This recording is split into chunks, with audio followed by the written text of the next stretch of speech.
Oh no, I'm going to be late.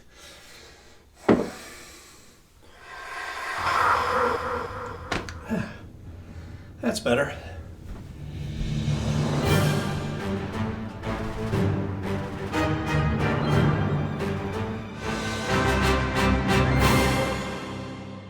Hello friends, welcome back to the show. So glad to see you once again. And if you're new here, thank you for stopping by. This is the show that you've been looking for, I think. If you're like me and grew up on cartoons from the 90s, then I think you're going to enjoy this, because right now we're working through a series talking about Superman, the animated series. So if this sounds like something you might enjoy, then hop below and hit the subscribe button and click the thumbs up button, because you don't want to miss any of the episodes as they come out. And today we have a pretty interesting episode as we talk about Warrior Queen, which originally aired on November 22nd, 1997. My queen.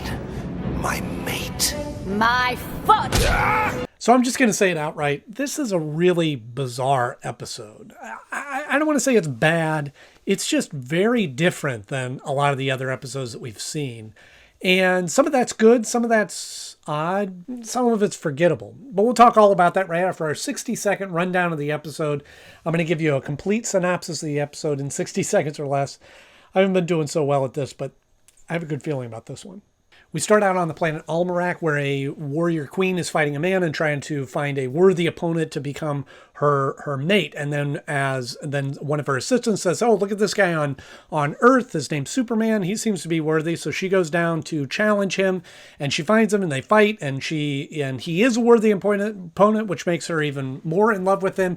So finally he gets the better hand and captures her, but then she knocks him out anyway and drags him back to Almerac, only to find that the guy that she was fighting earlier, Dacine, is now taken over the throne, and he captures them, puts them in a dungeon, and Superman and her fight their way out with a giant squid, and then they get back, they take out the throne, and he goes, "Oh, don't kill her," and then Superman hightails it back home, and then Lobo shows up and goes, "Hey, where's Dacine?" Not bad. Great, another loser. See, I can do it sometimes, and a lot of times it just means that there's not a lot that happens in this episode.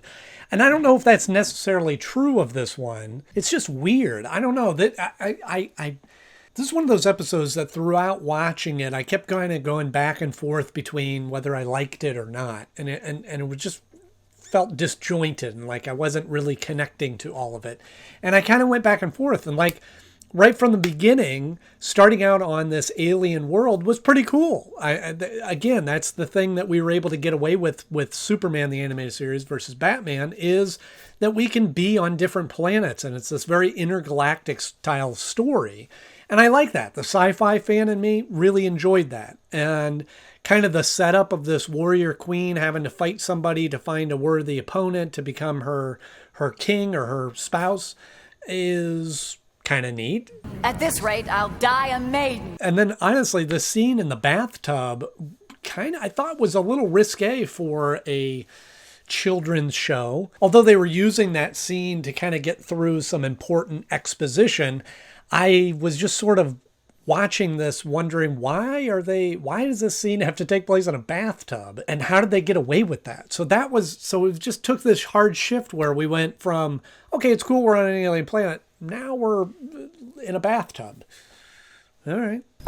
Our children will be absolutely gorgeous. Although I do have to say, I do like the way she changed her clothes. That seems like a very effective way of getting dressed in the morning. And then it gets weird. I think the whole part where she comes to Earth and arrives at the TV studio, I don't know why that's where she ended up, but then sitting down and getting interviewed by Angela Chen was weird. And that was another hard shift, almost like we had different writers writing different scenes and then they mashed them together. Like they just tonally didn't fit. And I think that's one of the problems that I had with this episode was just, it felt very disjointed. All these scenes, I don't know if they were just individual scenes that they thought would be interesting in a story and they had them in a pile somewhere and just thought, let's throw them all together and see if we can make an episode. But it felt a little disjointed to me.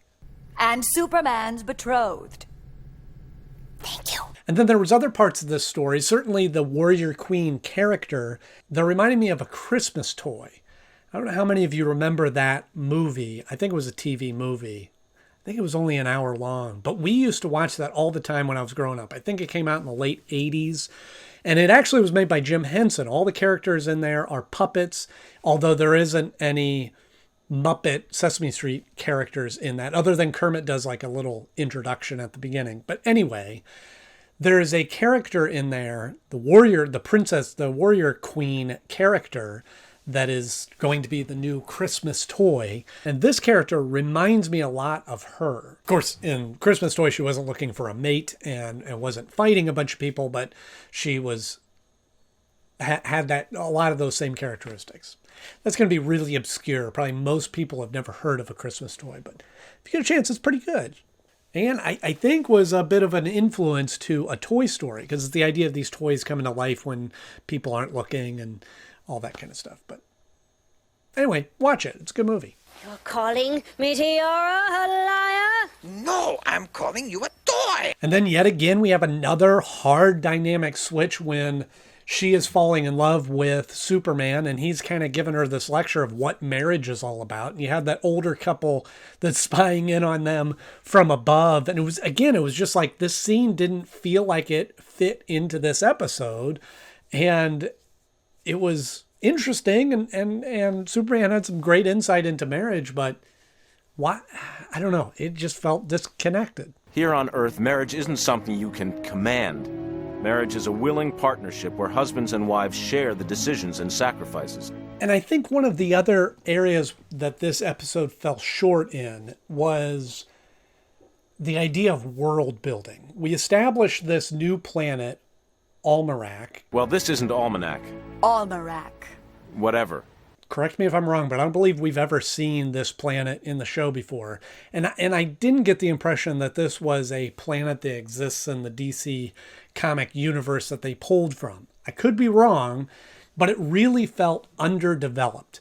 It felt like there was just this society on this planet was very superficial and just kind of surface level descriptive. Even with the previous episodes where we've seen Apocalypse, for one, there feels like there's a greater depth to this society and this culture that is interwoven into the story. Whereas this is just feels like a generic monarch ruled planet and not a lot of depth. And just random things happening, like in the dungeon where they have this giant squid thing that they're fighting. Why is that happening? I'm betting that's the Carnarite. And even the Warrior Queen character doesn't feel like there's a lot of depth. She feels very one-dimensional in the sense of, I got to fight somebody until somebody can beat me so that they can be my mate. And I'm not saying that they can't just create planets and characters for the story,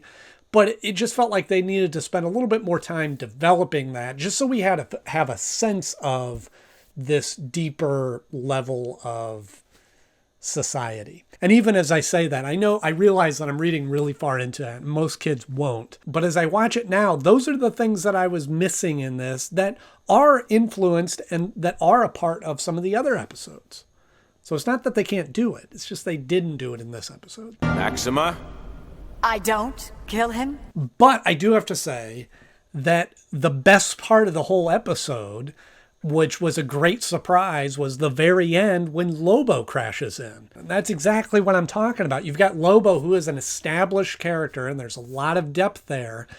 And even if we didn't see him in his previous episode, The Main Man, which you can watch here, even if you hadn't seen him at that point, there is a sense of depth to his character that when he comes in, just his few seconds of screen time honestly helped this whole episode out tremendously and was a great highlight for the episode. I'm here to get that fragging, scum-sucking, rat-scratching deceit, and nobody better stop me. So when it comes time to rank this episode, again, it's not terrible. And there was a lot of parts of it that I was watching that were entertaining. Again, nothing's really dramatically great about it, but nothing absolutely horrible. It just was kind of a flat episode for me. So for all those reasons, it falls at the number 19 spot of my favorite episodes so far. It's just below Hand of Fate because that does have a lot of depth. They establish a relationship between Dr. Fate and Superman that we didn't see, but it builds on this these layers to their relationship, and there's a bigger threat that's going on that they have to stop. But I do have this episode beating out a little piece of home, because we've talked about that numerous times, is that was just a episode that was there that they needed to establish kryptonite and not much else beyond that.